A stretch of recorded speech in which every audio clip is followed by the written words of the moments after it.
أعوذ بالله من الشيطان الرجيم.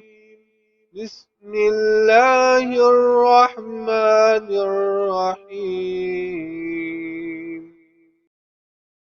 لن ينال الله لحومها ولا دماؤها ولكن يناله التقوى منكم.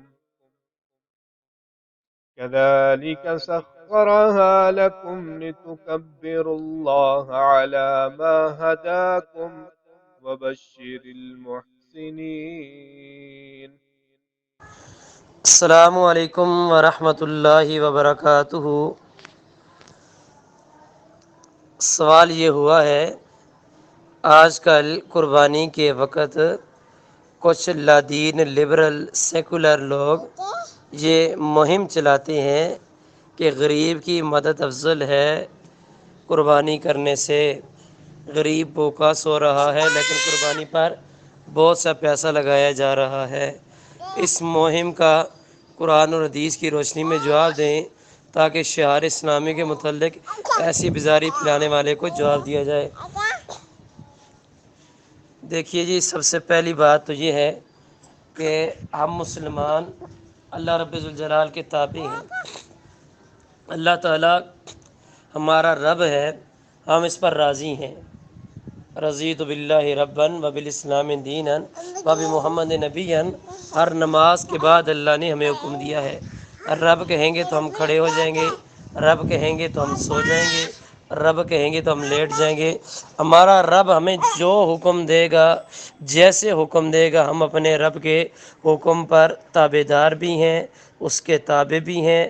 ہم کسی قسم کی حیل حجت اور کوئی اپنا جو ذہن کے اندر فضول قسم کا شیطانی وسوسہ آتا ہے وہ ہم نہیں کریں گے۔ دوسری بات یہ ہے کہ اللہ سبحانہ و تعالیٰ کا حکم ماننا یہ ہم سب کے لیے بہت ضروری اور لازمی بات ہے۔ یہ قربانی کیا ہے؟ ہمارے باپ جناب ابراہیم علیہ السلام نے تو اللہ رب ذوالجلال کے کہنے پر اپنے بیٹے کی قربانی کے لیے بھی اپنے آپ کو کمر بستہ کر لیا تھا۔ تو اگر ہمارے باپ اپنے بیٹے کی قربانی دے دیتے، ہم بھی وہ دیتے، ان جانوروں کی کیا حیثیت ہے۔ تیسری چیز، قربانی کا جانور محض اس کا مقصد گوشت کھانا نہیں ہے۔ اگر محض مقصد گوشت کھانا ہوتا تو فرمایا کہ کان کٹا نہیں ہونا چاہیے، لنگڑا نہیں ہونا چاہیے، لاغر نہیں ہونا چاہیے، سینگ ٹوٹا نہیں ہونا چاہیے، آنکھ خراب والا نہیں ہونا چاہیے۔ اب آنکھ بھی کوئی نہیں کھاتا، سینگ بھی کوئی نہیں کھاتا، کھر بھی کوئی نہیں کھاتا، اس کے باوجود یہ جو پابندیاں لگائی گئی ہیں، یہ کیوں لگائی گئی ہیں؟ محض مقصد اس کا گوشت نہیں تھا۔ ٹھیک ہے، اس بات کو ذہن میں رکھیے۔ اب ہم الزامی بات کی طرف آتے ہیں۔ الزامی بات یہ ہے، ان کو قربانی کے موقع پر غریب کی مدد بھی یاد آئے گی۔ یہ جو روزانہ جو ہے وہ کروڑوں منوں کے حساب سے مرغی کو ذبح کیا جاتا ہے۔ جانور سے تو چلو دودھ بھی نکالا جاتا ہے، جانور کو تو بیچا بھی جاتا ہے، مرغی تو ہے ہی کھانے پینے کے لیے۔ یہ کروڑوں منوں جو روزانہ مرغی مارکیٹ میں بیچی جا رہی ہے، اس پر یہ فتویٰ صادر کیوں نہیں ہوتا؟ پھر حضرات، اگر غریب کی بات کریں، میرے اسلام نے قربانی میں بھی غریب کا حق رکھا ہے۔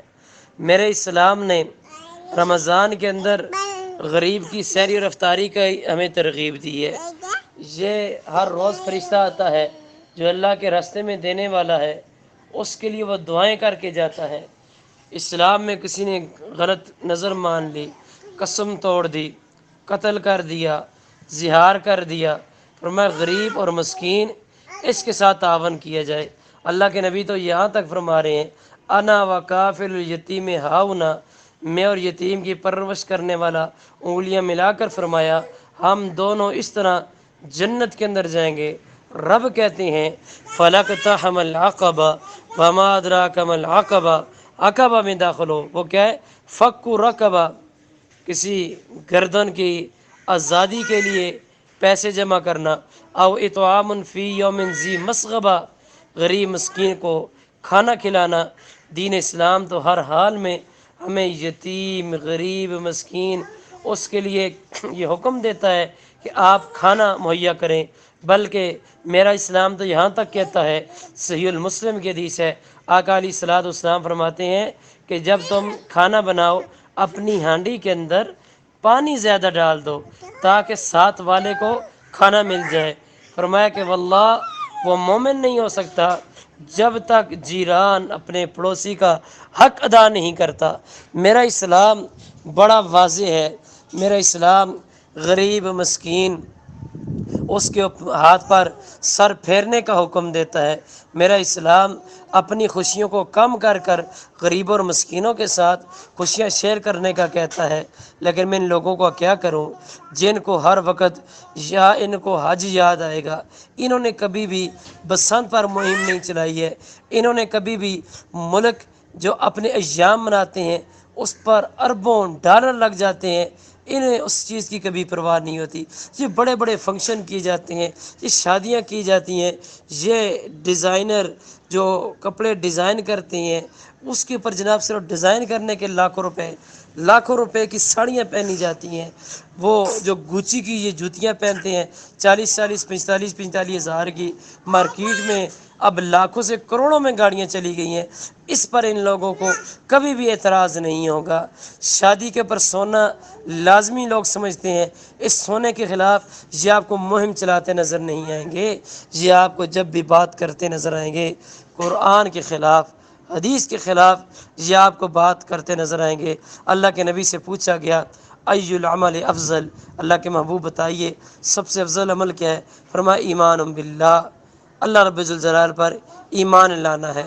تو اللہ پر ایمان اس کا تو کوئی مقابلہ ہی نہیں ہے۔ یہ قربانی کی کیا حیثیت ہے؟ ہم تو اپنی جانوں کو اللہ کے نام پر قربان کرنے والے لوگ ہیں۔ میرے بھائیو جانوروں کی کوئی حیثیت نہیں ہے۔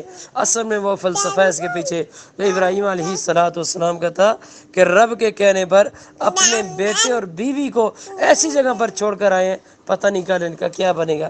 ہم رب کے تابعدار لوگ ہیں، میرا رب ہمیں جو حکم دے گا ہم اس کو منوان عمل کریں گے، ورنہ ہم ان کے بچوں کی سکولوں، ان کے بچوں کی یونیورسٹیوں، ان کے بچوں کے کھانے پینے، یہ جناب جو ہنی مون مناتے ہیں، جو برتھ ڈے مناتے ہیں، ہم یہ سلسلہ اگر شروع کریں گے تو گنتے جائیں گے، یہ سلسلے بند ہونے والے نہیں ہیں۔ ہم رب کی اطاعت میں یہ کام کرتے ہیں اور انشاءاللہ کرتے رہیں گے۔ السلام علیکم ورحمۃ اللہ وبرکاتہ۔